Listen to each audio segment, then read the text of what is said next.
Hey guys, what's up? So, welcome to another important lesson, that is postmodern approaches and environmentalism in human geography. This is a part of the lecture series on perspectives in human geography presented by the Book Binger. So, actually, just let me brief you that this postmodern approaches topic is not given properly in any book or any coaching industry notes. Many of the teachers that are teaching are giving you rather wrong information, and I have compiled this using various sources and verified sources even from the internet. So even if you don't get a complete understanding of the topic, although it's easy, but doesn't matter, you can just memorize the keywords from the notes and use them in your answers. They are 100% correct. So let us begin with postmodern approaches, and this will be, I think, one of the last topics that I will be making in perspective topic. I will be covering other topics like cultural geography separately and human development index as a part of regional development and planning. So you can say that this is the last topic of the series on perspectives in human geography. So let us begin. Postmodern approaches, which were prevalent from late 1980s to late 1990s. So from 1972 to late 1980s, geography was in a multi-paradigmatic phase where behavioralism, humanism, and radical approach dominated the geographical studies. These approaches were accused of giving more focus to time-based studies at the expense of spatial studies. Behavioral geography studied, for example, individual behavior by going into the history of individuals. So just realize that how they're focusing more on time. Humanistic geography was based upon existential phenomenology, which was also historical, and radical approach, and in that particularly Marxism was based upon the philosophy of historical materialism. So again, history is coming. So because you can understand that Marx explained the phenomena in time. So these approaches was criticized for also being Eurocentric. Example, Marxism tried to apply Europe's history in all parts of the world in order to promote socialism. So you can see that geography is shifting away from its core theme, that is spatial science, to more and the various branches are moving towards time-based studies. So this led to a cultural turn in geography in late 1980s. It was said that geography should be a spatial discipline and that human geography should study the variability on the Earth's surface prevalent due to different cultures. Fine. So it should study spatial phenomena. And during this crisis phase, that is late 1980s to late 1990s, welfare approach, new cultural geography, and ecocentric environmentalism were the challenging viewpoints to the ideas of behavioralism and radicalism. So these three ideas, they challenged the ideas of behavioralism and radicalism, which were present during the multi-paradigmatic phase. So another thing you must have realized that I am calling this as the crisis phase. So late 1980s to 1990s was the crisis phase. There was no major paradigm in geography. In the Kuhn's theory of paradigms, you must remember that between two paradigms there comes a crisis phase. So this is that crisis phase, that after late 1980s, the multi-paradigmatic phase in which the major paradigms were behavioral geography, humanistic geography, radical approach. Now these are facing a crisis and they are criticized by welfare approach, new cultural geography, and ecocentric environmentalism. And this was also the beginning of the cultural turn in geography. And what did cultural turn say? That we should study the spatial variability on Earth's surface due to the different cultures that are prevalent. Fine. So it is giving more focus to spatial studies. So along with new emerging viewpoints like feminism, these approaches, that is a welfare approach, new cultural geography, and ecocentric environmentalism, formed a part of postmodern approaches. Fine. So, and these are also called critical geographies. So, if a question comes, write an explanatory note on critical geographies, you must remember that these approaches of welfare approach to cultural geography, ecocentric environmentalism, feminism, they are called critical geographies and formed a part of postmodern approaches. And why critical geography? Since they criticized the dominant approaches of behavioralism, humanism, and radicalism.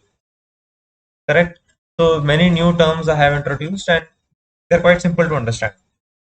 And these approaches help me make geography an applied discipline and are also called functional and applied approaches. So you can call them as a part of postmodern approach or functional and applied approach within the human geography.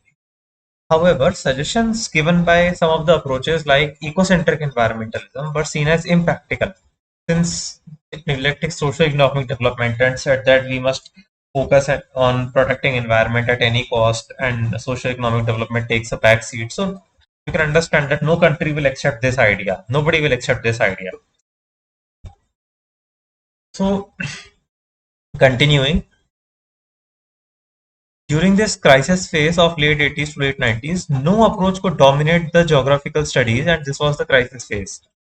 The stature of geography as a discipline was threatened during this phase, as branches of physical geography became closer to their sister discipline in natural sciences. For example, climatology became closer to meteorology, and geomorphology became closer to geology, and human geography became oriented towards time-based studies. Fine. And more of philosophical studies like humanism, behavioralism. So it was a crisis phase. The I have explained to you that geography is an integrative science. It combines physical and human geography. So they are trying to find more closeness to other disciplines. So the stature of geography is being threatened. And it was felt that the branches of geography would split. Such a split, however, was avoided in late 1990s with the emergence of environmentalism. So this environmentalism was technocentric environmentalism, and it emerged as a major paradigm in geography. And branches of physical geography also became more applied in nature from late 1990s. So this avoided a split. So what is this technocentric thing? I will explain it to you soon. Just remember that earlier it was ecocentric environmentalism, which gave suggestions which were outrightly rejected, and it never became a major paradigm. But since late 1990s, emergence of technocentric environmentalism is a major paradigm in geography. And environmentalism has provided a common platform for the branches of geography to converge. So you know that before that they were about to split, but it has provided a common platform. For example, you need to learn physical geography and human geography to work for the better understand the environment, human and environment relationship. For example, how changes are occurring in environment and rising CO2 levels and atmospheric pollution, water pollution. So this is a part of physical geography, oceanic pollution, and then how it is affecting human beings. So that becomes a part of human geography. So it is providing a common platform for the branches of geography to converge. And other approaches. So this is I am talking about after late 1990s, like after late 1990s, other approaches like welfare approach, feminism, Marxism, realism, new cultural geography, these all became a part of structuralism. And apart from structuralism, there was behavioral approach and ecocentric environmentalism. And these three major approaches present a challenging viewpoint to the dominant approach of technocentric environmentalism since 1990s, late 1990s in geography. Fine. So now you have a complete picture of how the geography has evolved as a discipline from the ancient times to the present era. So now let us come to the next topic, that is environmentalism in human geography. So a narrow perspective or a narrow definition of environmentalism can be it's the recent concern for environmentalism with respect to caring for environment due to harmful effects of human activity on the environment.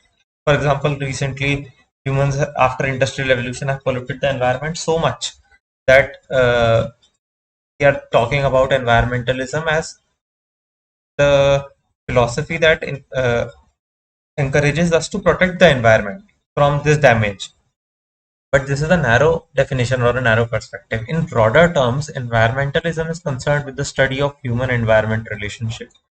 So just think over this term. This study of human-environmental relationship has been going for long in geography, and this is not a recent phenomena.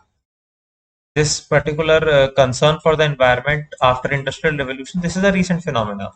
But this particular approach can said to be the primary theme of geographical studies since ancient times. For example, before 1859, environmental determinism based upon theology, naturalism studied this relationship.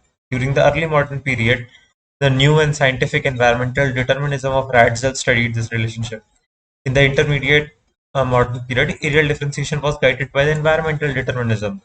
Then we can say that okay, in 1952, 1972, environmentalism took a backseat during the quantitative revolution.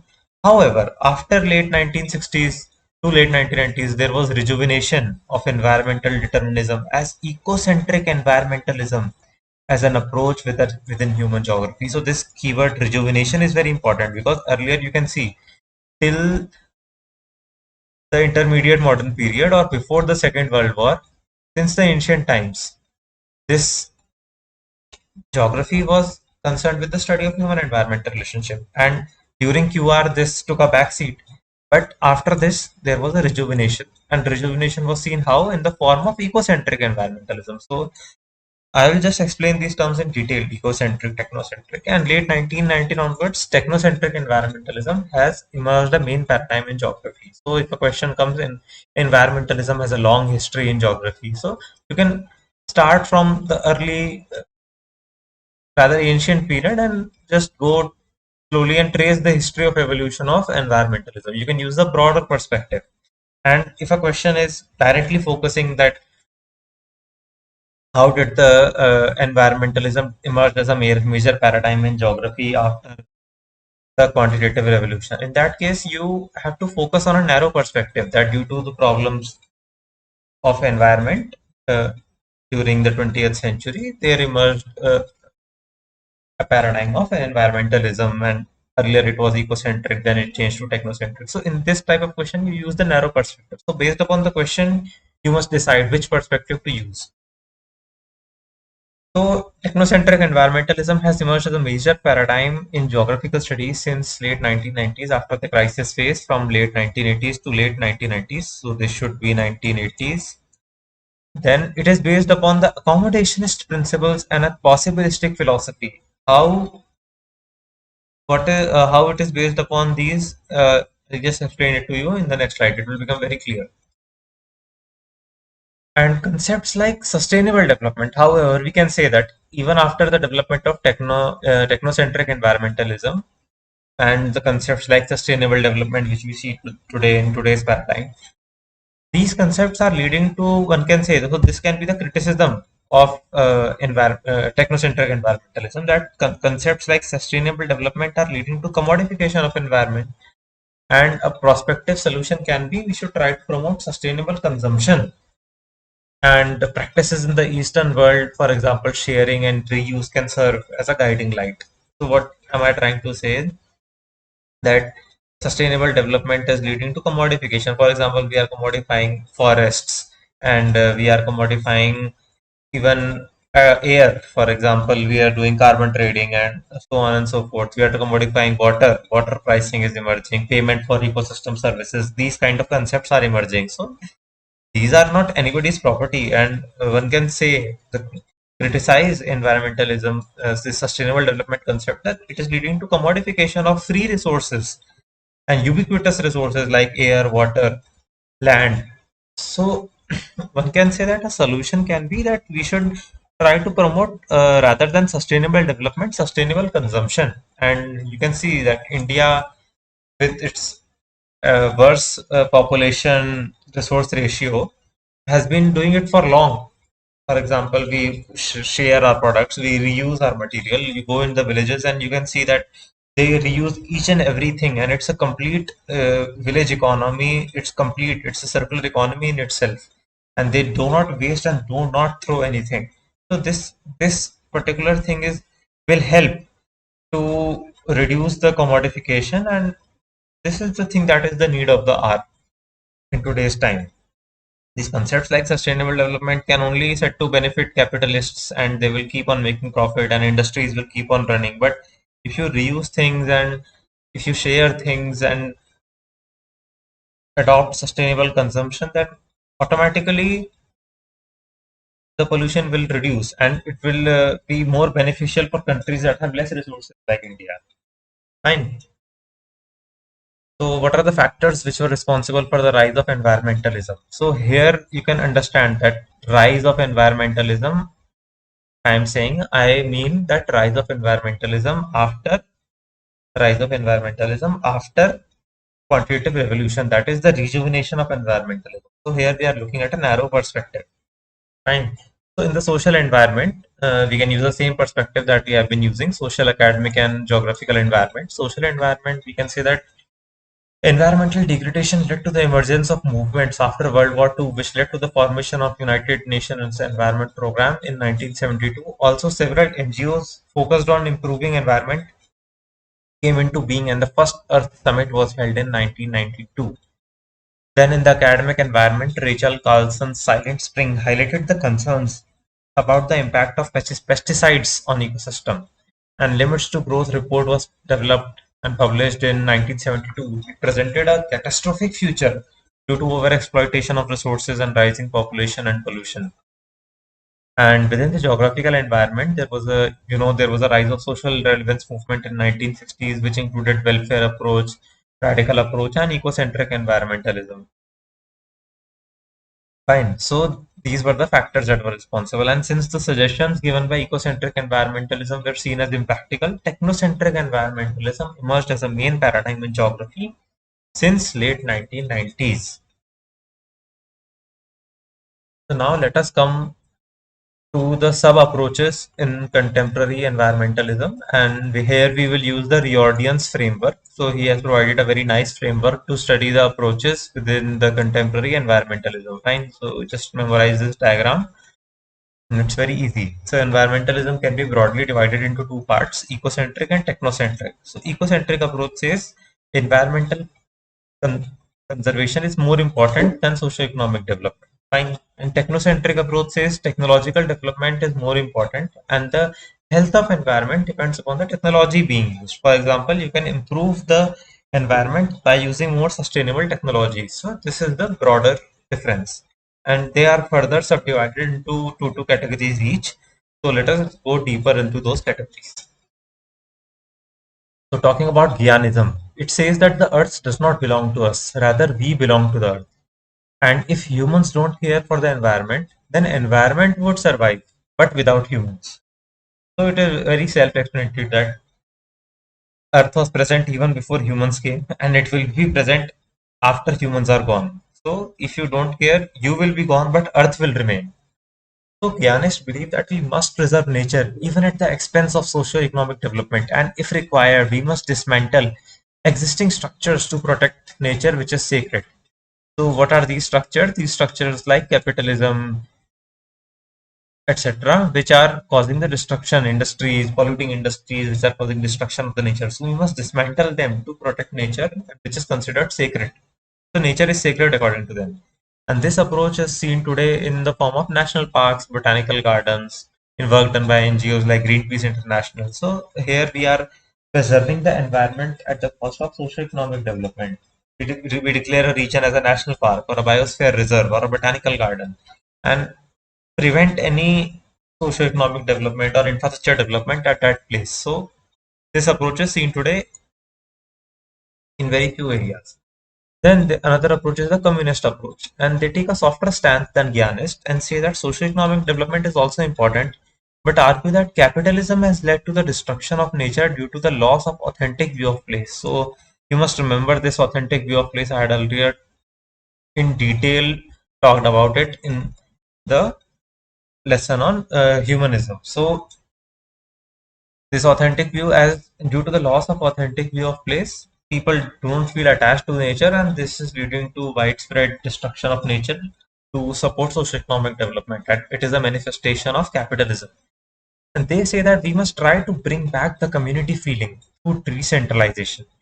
And this is seen today in programs like Social Forestry, Forest Right Act 2006, Joint Forest Management, Micro Water Management structures like JOHUTS. So, so on and so forth.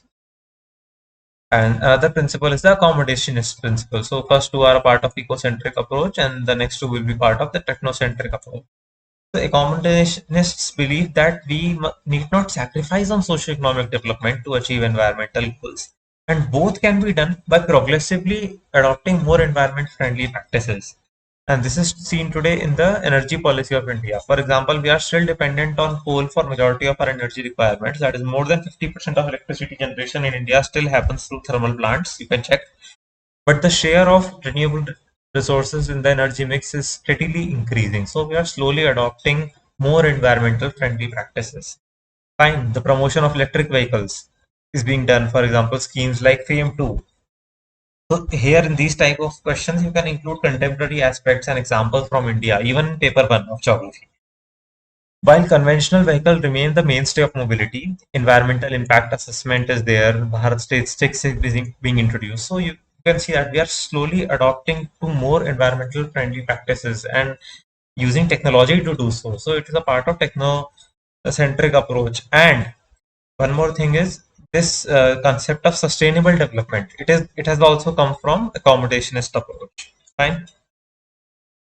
Now another approach is the interventionist approach. It says that socio-economic development is considered to be more advantageous for the society rather than protection of environment.